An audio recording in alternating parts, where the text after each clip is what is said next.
네, 오늘 저는 이제 실전에 써먹을 수 있는 스프링 부트 경험을 공유해서 이제 Beautiful Your Life를 만들 수 있지 않을까라는 기대를 하면서 지금 이제 발표를 시작하려고 합니다. 사실 이 Beautiful이라고 하는 부분은 이제 스프링 부트 개발을 이끌고 있는 조시 롱이 이제 Beautiful 팟캐스트라고 하는 팟캐스트를 운영을 하면서 이제 Beautiful 마이크로 서비스, Beautiful 애플리케이션, Beautiful 코틀린이라고 하면서 이제 써먹고 있는 부분인데요. 저도 한번 써먹어 봤습니다. 네, 저는 이제 허니몬이라는 이름으로 활동하고 있는 김지연이라고 합니다.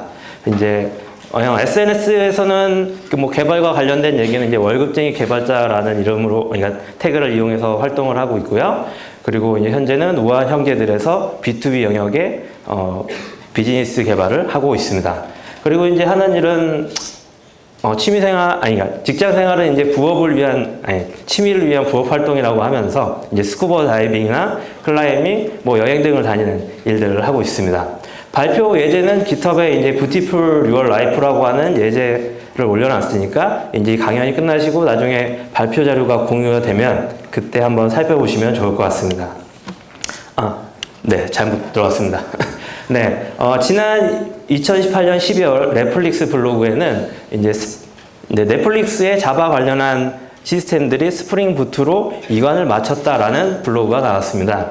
넷플릭스는 그동안 유레카라든가 히스트릭스라든가 이제 이런 오픈 소스로 공개를 했지만 관리는 안 하고 이제 방치를 하는 경향이 있어서 개발자들에게 많은 원성을 샀었는데요. 어쨌든 이제 스프링 부트를 개발하는 이제 피보탈과 함께 협업을 통해서 이제 자바 관련한 시스템들을 쭉 스프링 부트와 스프링 프레임워크를 적용했다라고 공식적으로 블로그에서 홍보를 했습니다. 네, 그리고 이제 스프링 IO라고 하는 스프링 프레임워크 사이트에 가시면 이제 보실 수 있는 화면입니다. 그래서 스프링 부트, 스프링 클라우드 데이터 플로우라고 하는 이 하나의 흐름을 가지고 개발자가 원하는 서비스를 개발할 수 있다 얘기하고 있고요. 그 중에 스프링 부트는 build anything, 무엇이든지 구축할 수 있다라는 얘기를 하면서 이제 개발자가 손쉽게 스프링 설정을 최소화하면서 이제 스프링 부트 앱을 만들 수 있다라고 홍보하고 있습니다. 그리고 이제 최근에 토비의 스프링을 쓰신 이제 토비님을 만나게 됐는데 이제 토비님이 스프링 부트 6.0이 나올 수 있다 그런 얘기를 하셨어요.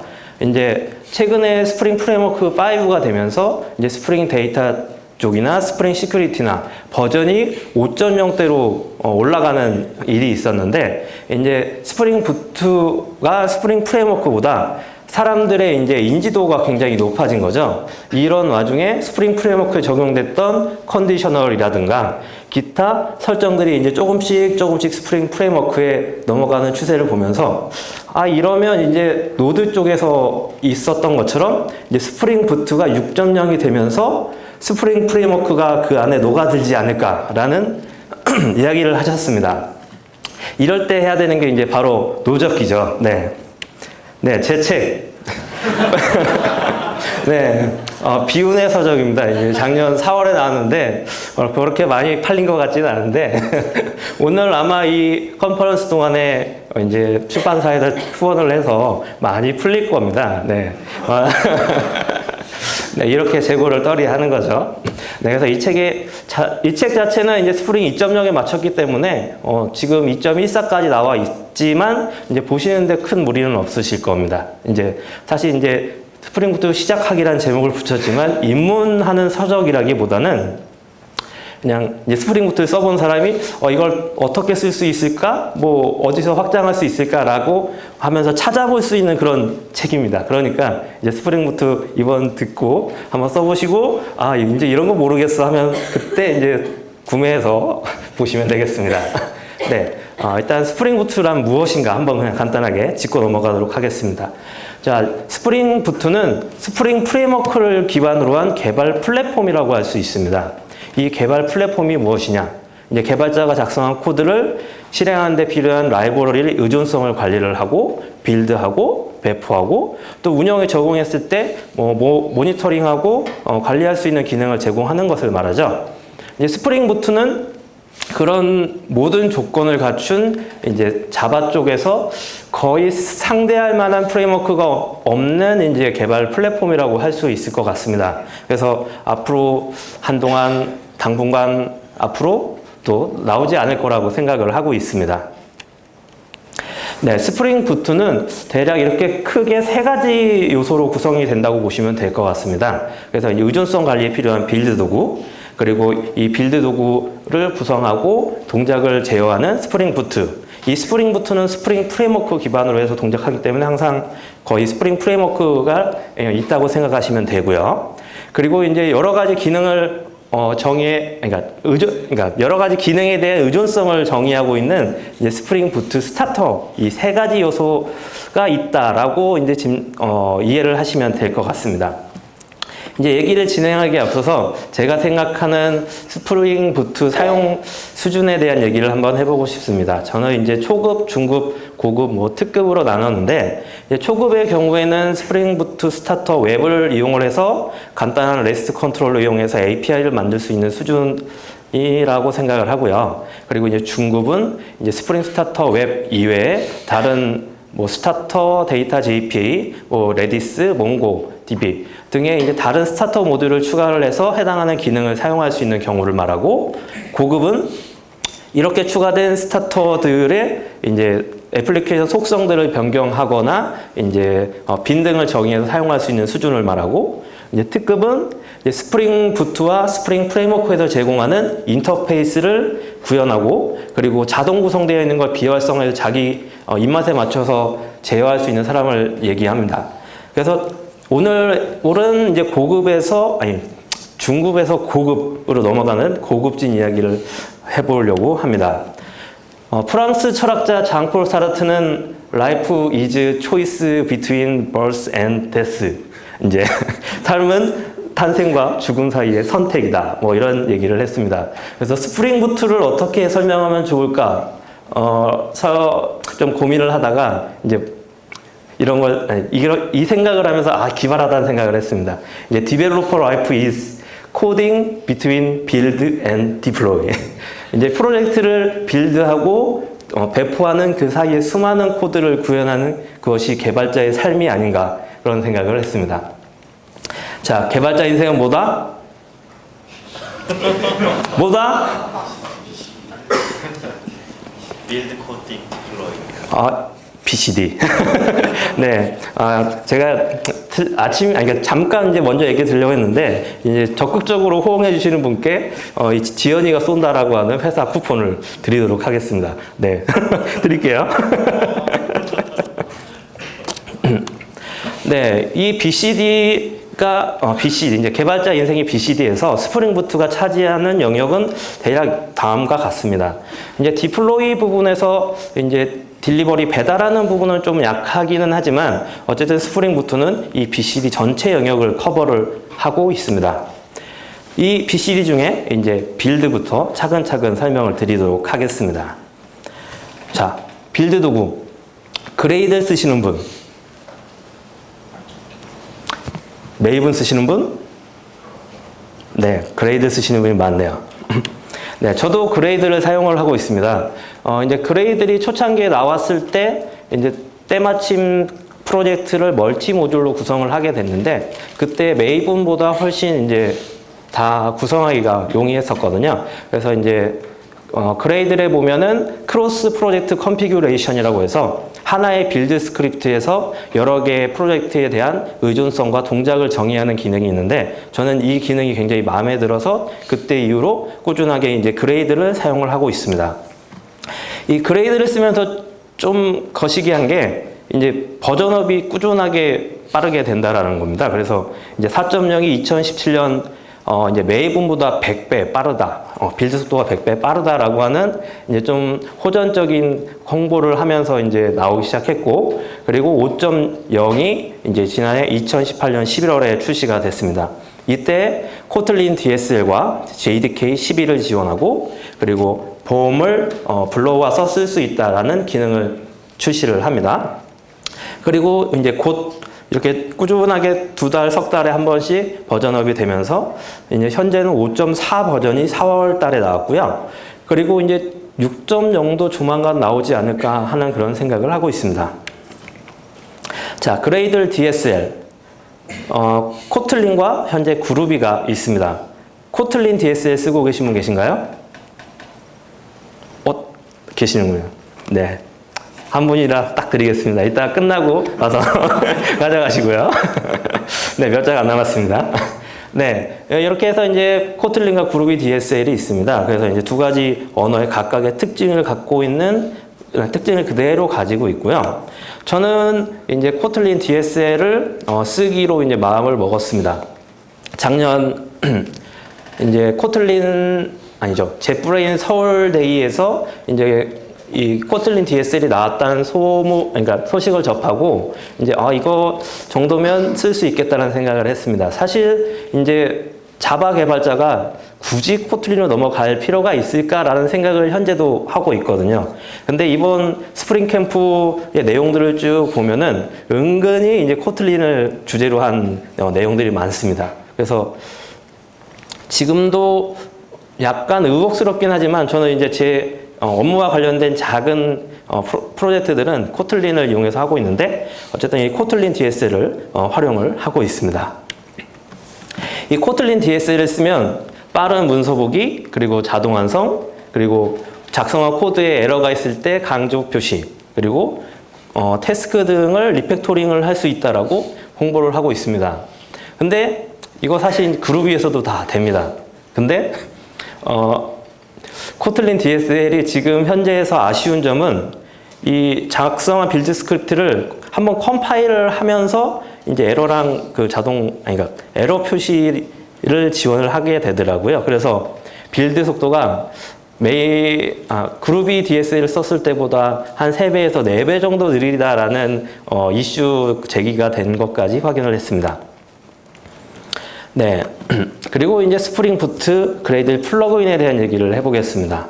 이제 스프링 부트 그레이들 플러그인, 메이븐 플러그인도 있고요. 스프링 부트에서 이제 빌드 도구의 동작들을 제어를 하는 역할을 합니다.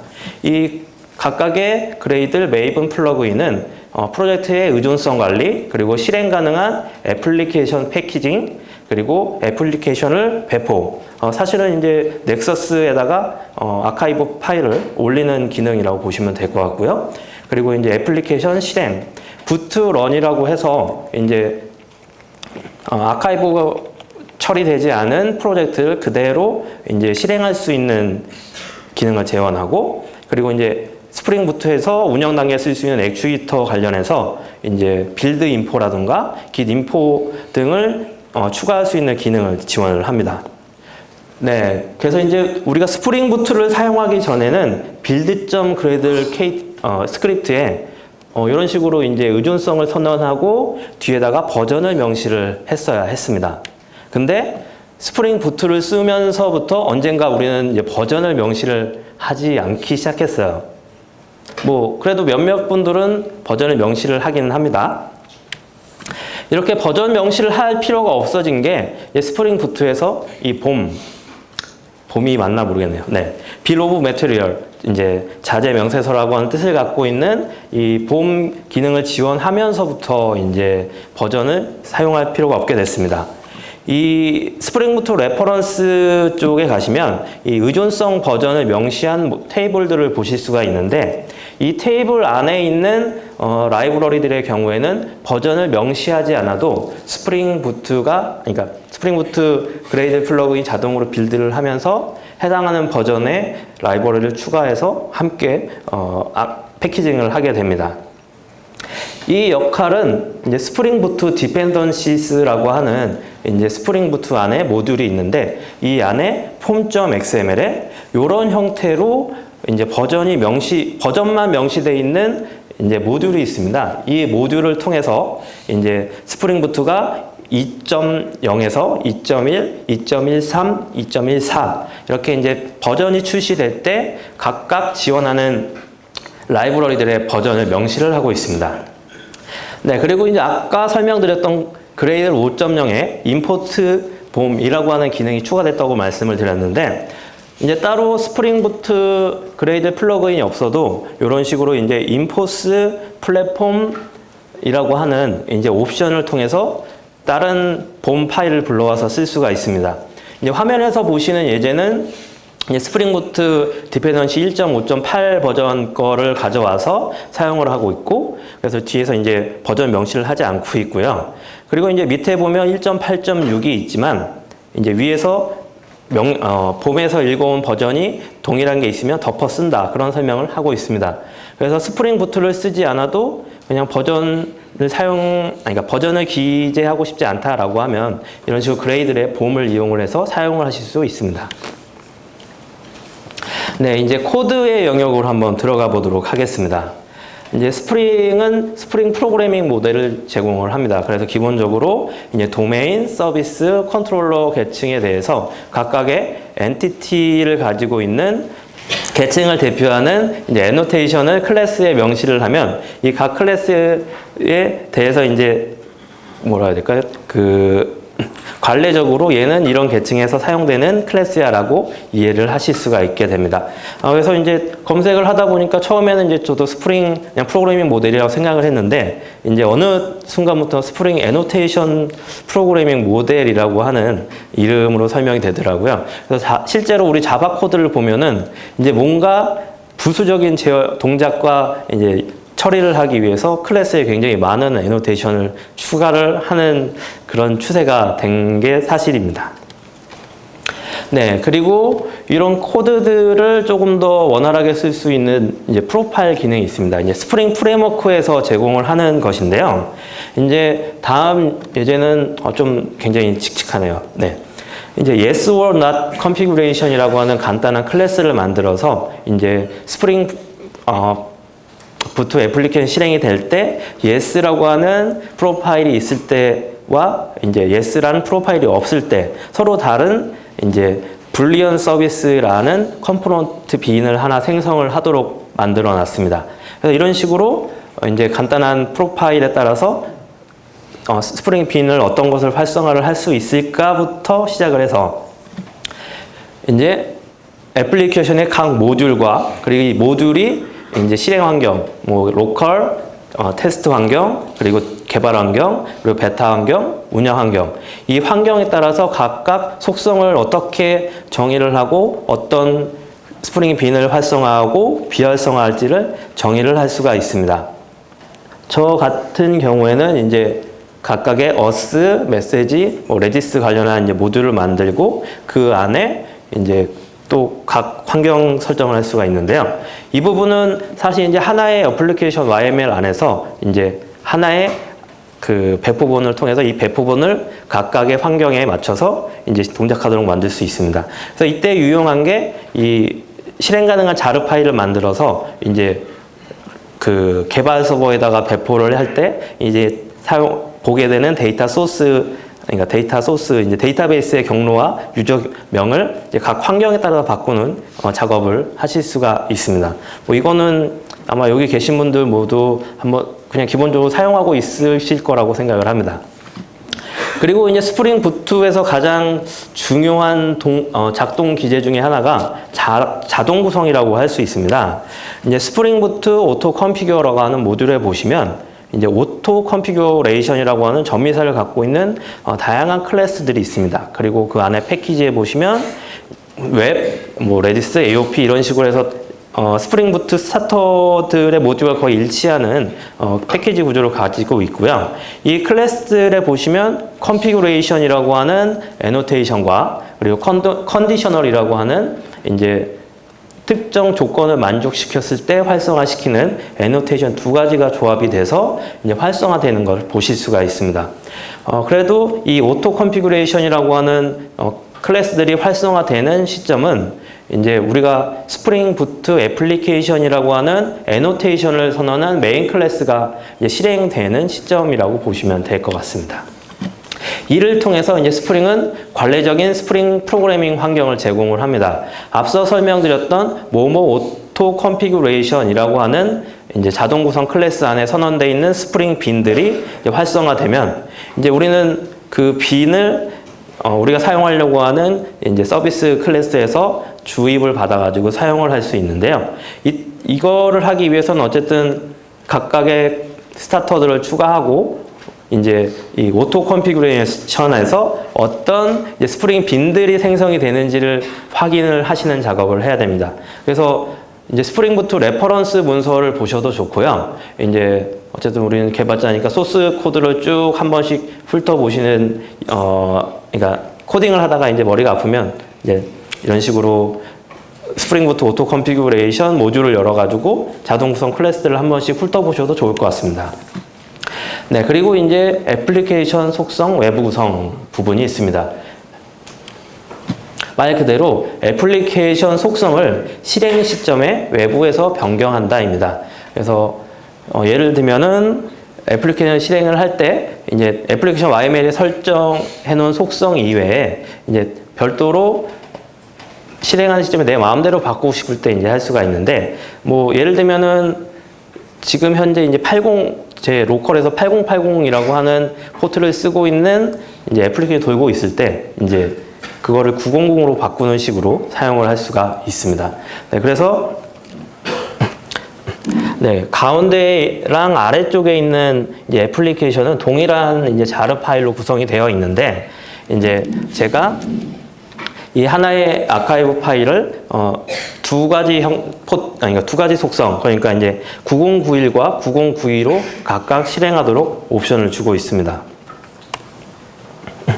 이렇게 이제 동일한 그 실행 파일이지만 이제 실행하는 순간에 이제 애플리케이션 이제 실행 인자를 이렇게 다르게 주면은 다른 방식으로 동작하는 모습을 보실 수가 있게 되고요.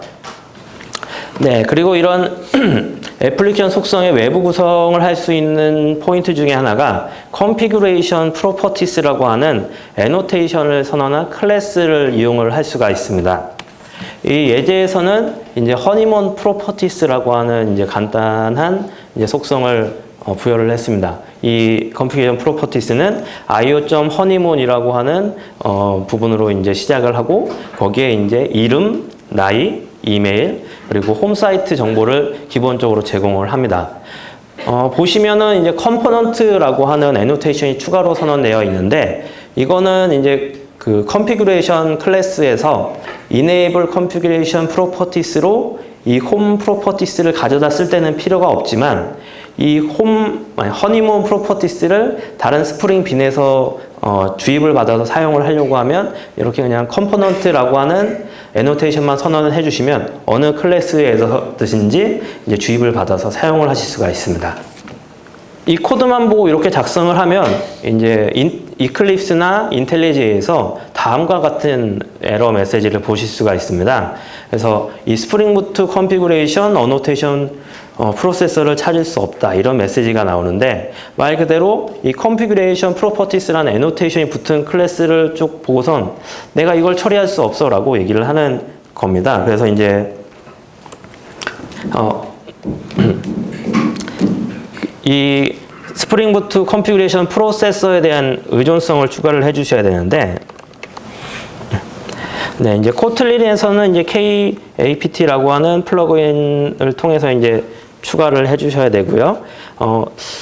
이게 그레이드를 5.0이 되면서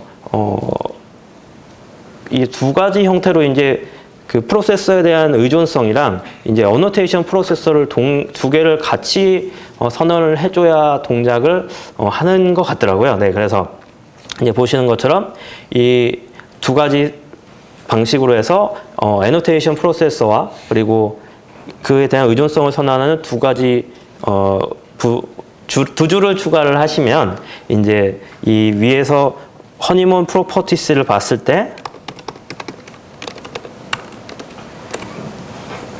에러 메시지가 사라지는 것을 보실 수 있을 겁니다. 네, 이 스프링 부트 컨피그레이션 프로세서가 하는 역할은 이제 빌드를 하면서 이 컨피그레이션 프로퍼티스 클래스를 읽어서 요 스프링 컨피그레이션 메타 데이터 제이슨을 만들어냅니다. 네, 똑같은 말이 계속되니까 혀가 꼬입니다. 네, 그래서 이제 보시면 요 IO 허니문 age라고 해서 이제 타입은 long 그리고 기본 값은 0으로 되어 있고 이런 식으로 이제 그 각 속성 값이 알파벳 순으로 정렬이 돼서 기본적으로 어느 클래스에서 어느 값으로 매핑이 되는지에 대한 정보를 쭉 보실 수가 있고요. 이걸 어디다 쓰느냐 하면 네, 지금 이제 제 예제에서는 이 뷰티풀 코어라고 하는 모듈을 뷰티풀 API와 뷰티풀 SB 어드민 두 가지 모듈에서 의존성을 가지고 사용을 하고 있습니다. 그래서 이 각 참조하고 있는 모듈에서 이제 애플리케이션 YML에서 자동 완성 기능을 지원을 합니다. 그래서 보시면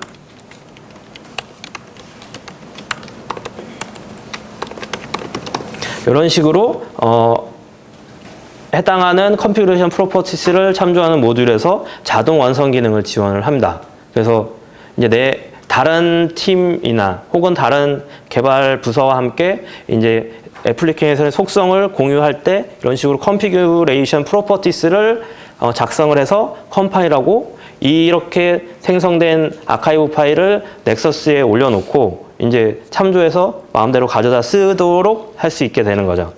자동 완성되는 속성들은 앞서 설명드렸던 애플리케이션 속성, 그러니까 외부 속성으로 해서 이제 실행할 때 값을 변경하는 것이 가능합니다.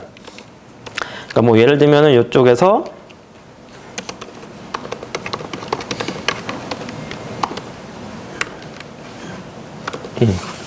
네, 이런 식으로 선언해 놓으면 이제 지금 기본 값은 39이지만 이제 이 애플리케이션 실행이 돼서 해당하는 속성을 찾으면 20살이 됩니다. 네. 그렇습니다. 이런 거에 묻으시는군요. 네, 그래서 이제 애플리케이션 구성 파일은 YML과 프로퍼티스 두 가지 형태가 있습니다. YML 형태 쓰시는 분? 네, 네 번째 끝에 계신 분이 제일 빨리 들어주셨습니다. 네, 두리번거리죠? 제가 네, 저도 이제 애플리케이션.yml 형태를 많이 쓰고 있는데요. 일단은 두 가지 속성 파일 모두 이제 애플리케이션 실행이 되면은 키와 밸류를 갖고 있는 맵 형태로 쭉 적재가 돼서 이제 스프링에 있는 environment 빈 안에서 값을 가져다 쓸 수가 있습니다. 그렇지만 이제 애플리케이션 YML에서는 약간 계층형으로 속성을 정의해서 쓸 수 있는 부분이 저는 이제 좀 읽기 편하다는 생각으로 이제 계속 작성을 해오고 있고요.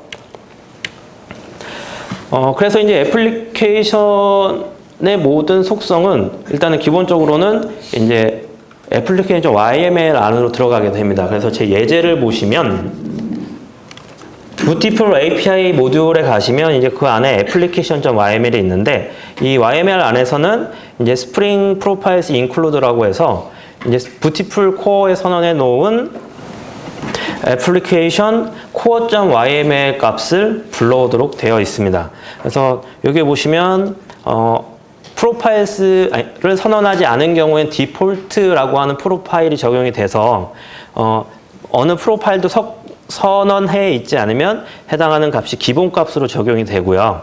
그리고 이제 스프링 부트를 실행할 때 스프링 프로파일스 액티브라고 하는 속성을 주고서 이제 지정된 프로파일스를 정의를 하면 해당하는 모듈들이 동작을 합니다. 그래서 develop.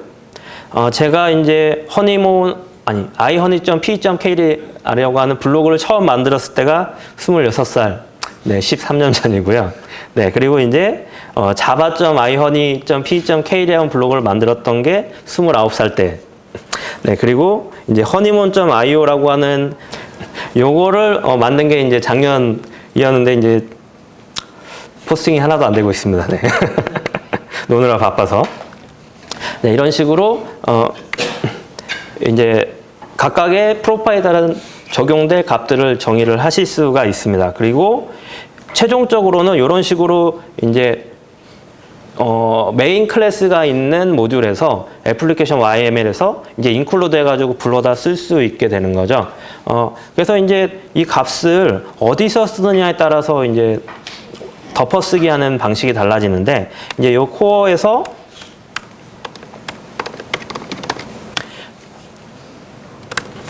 이렇게 이제 20이라고 선언을 하면 기본적으로 요 코어에 설정했던 값이 쭉 적재되다가 마지막에 있는 값으로 덮어쓰기 됩니다. 그래서 위에서부터 아래로 쭉 내려가면서 이제 마지막에 있는 값이 덮어씌워진다라고 이해를 하시면 될 것 같습니다. 네, 그리고 이제 디플로이로 넘어가도록 하겠습니다. 이제 스프링 부트 그레이드 플러그인은 대략 이런 4가지 이제 동작을 하신다고 보면 될 것 같습니다. 그래서 빌드 도구에 동작을 재정의를 하는 것인데 1점대에서는 부트 리패키지라고 하는 태스크를 통해서 이제 자르와 와르 속성을 함께 제공을 했었다면 2점대에서는 부트 자르와 부트 와르라고 해서 각각 자바 플러그인 그러니까 자르와 이제 와르가 활성화되어 있을 때 그에 맞춰서 동작을 하게 됩니다. 그렇지만 이제 지금 제 모듈을 보시면 네, 보시면 이제 부트 자르는 비활성화를 하고 그리고 자르는 활성화를 했습니다. 이제 코어 모듈 자체는 제가 애플리케이션 어딘가에서 실행할 게 아니라 다른 모듈 참조를 할 거기 때문에 이 부트 자르 부트 와르를 선언하면 이게 2차 패키징을 하게 돼요. 그래서 이제 지금 내가 선언되어 있는 모듈을 한번 아카이브 파일을 하고 여기에다가 이제 톰캣이나 제티, 언더토우 같은 컨테이너를 한번 엮어서 한 번 더 이제 패키징을 하는 과정을 거치게 되는 거죠. 이 과정을 거치면서 이제 스프링 부트가 셀프 자기 완비적 자르라고 하는 이제 셀프 컨테이너 뭐 자르라고 불리기도 하고 그런 형태의 기능을 지원을 하게 됩니다. 네. 그리고 이제 배포 방식은 과거 좀 전통적인 방식의 이제 와르 파일이 있습니다. 서버에 이제 와스, 톰캣이나 뭐 제티, 언더토우 등의 와스 서버를 실행을 해놓고 그 서버가 동작하고 있는 중에 그냥 와르 파일을 특정 위치에 배포를 하면 이제 그 와스가 또 인식을 해가지고 띄우는 방식인 거죠. 근데 지금은 이제 셀프 컨테이너 방식. 그래서 자기가 이제 내가 놓을 공간은 내가 밟힐 곳은 내가 만들 거야 이러면서 이제 자기 배포본 안에 그 톰캣을 같이 엮어서 이제 실행하는 방식을 취하게 됩니다. 그리고 메이븐 디플로이 플러그인을 통해서 이제 지금 그 생성된 빌드 파일을 이제 넥서스나 레파지토리에 업로드하는 게 가능합니다. 그리고 애플리케이션 실행을 이제 바로 할 수 있습니다. 이 부트로는 어떻게 쓰느냐에 따라 좀 다르긴 한데 유용한 순간들이 있습니다. 그러니까 어딘가에 이제 빌드 배포하기 귀찮으면 그냥 깃으로 해서 특정 서버에 클론을 해놓고 그 서버에서 이제 어쨌든 그 풀로 당겨보면 최신 파일이 적용이 될 거고 여기서 부트런으로 실행을 하면 최신 소스가 적용된 그냥 애플리케이션이 그냥 바로 실행을 하는 것을 보실 수가 있습니다. 네, 그리고 이제 스프링 부트 액추에이터. 이제 운영에서 중요한 요소인 애플리케이션이 어떻게 동작을 하고 지금 어떤 수치들 그러니까 어느 정도의 메모리를 뭐 차지하고 있고 이런 정보들을 제공하는 이제 기능을 말합니다. 이 액추에이터는 HTTP, 그러니까 웹으로 접근하는 방식과 JMX라고 하는 자바 매니지먼트 익스텐션 API를 통해서 제공하는 두 가지 방식이 있고요. 애플리케이션의 종단점이라고 해서 이제 애플리케이션에 대한 상태를 확인할 수 있는 다양한 포인트들을 제공을 합니다. 그리고 이제 모니터링에 쓸 수 있는 다양한 지표들 값을 또 제공을 하고요. 그리고 애플리케이션 이벤트라고 해서 이제 애플리케이션이 켜지고 꺼지고 뭐 요청이 들어오고 그런 내용들을 보실 수 있는 기능도 제공을 합니다. 그리고 이제 이 매니지먼트 뭐뭐뭐라고 하는 이제 속성을 통해서 이제 외부 구성으로 실행할 때 속성 값을 바꿀 수도 있고 그런 구성들이 가능합니다. 다음 세션에서는 이제 NHN의 서경원 님이 이 모니터링 위드 액추에이터라는 주제로 해서 이 액추에이터를 가지고서 애플리케이션을 어떻게 모니터링 할 수 있는지 이런 설명들을 쭉 해주실 거기 때문에 이 세션이 끝나고 떠나지 마시고 안 떠나시겠지만 네, 그렇게 이제 또 다음 세션 들어주시면 될 것 같습니다. 그리고 이제 간단한 마무리로 이제 스프링 부트 어드민이라고 하는 솔루션이 있습니다. 이 스프링 부트 어드민 솔루션은 스프링 부트 기반으로 해서 이제 서버가 있고 그러니까 서버 모듈과 클라이언트 모듈을 각각 이제 서버 역할을 할 서버에다가 의존성을 추가를 하고, 그리고 이제 클라이언트 역할을 할 클라이언트에다가 추가를 하면 그냥 기본적으로 자동 인식을 하게 됩니다. 그래서 네, 부티풀 SB 어드민이라고 하는 곳에 보시면 제가 이제 스프링 부트 어드민 스타터 서버라고 하는 이제 서버 역할을 하는 모듈에다가 의존성을 추가를 했고요. 그리고 이제 부티풀 API에다가 이제 스프링 부트 어드민 스타터 클라이언트 역할을 하는 클래스를 각각 선언을 했습니다. 그래서 이 상태에서 그냥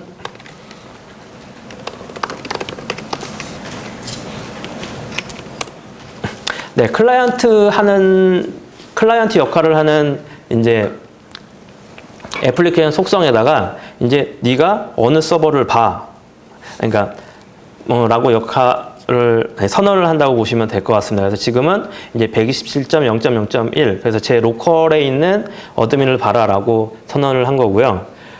이게 네, 그래서 이제 이렇게 이제 제가 조금 전에 두 개의 이제 API 클라이언트를 실행을 시켰는데, 그 중에 하나는 제가 제 나이를 20살이라는 나이를 공개하면서 이제 껐다가 이제 실행을 시켰기 때문에 조금 있으면 뜰 겁니다. 네, 조금만 기다리시면 이제 두 개의 인스턴스가 떴다라는 정보를 보실 수가 있고요.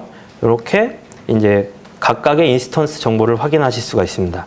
그래서 들어가시면 제가 그러니까 애플리케이션 속성에 정의한 애플리케이션 정보랑 그리고 제 커밋을 찍은 커밋 정보까지 보실 수가 있습니다.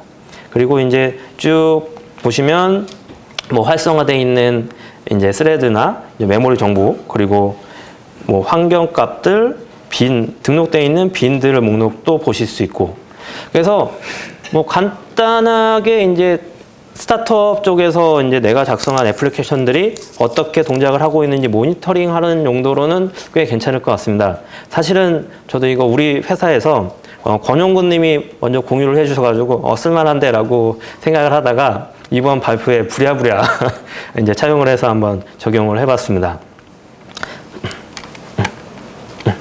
네, 그렇게 해서 이제 발표는 아직 끝나지 않았습니다. 네, 제일 중요한 우아한 형제들에서는 우아한 개발자를 모집하고 있습니다. 네, 아래 보시면 이제 개발자 직군마다 모집하는 공고들을 보실 수가 있으니까 지원을 하시면 좋을 것 같습니다. 이번 점심 때도 후원을 하고 있고요.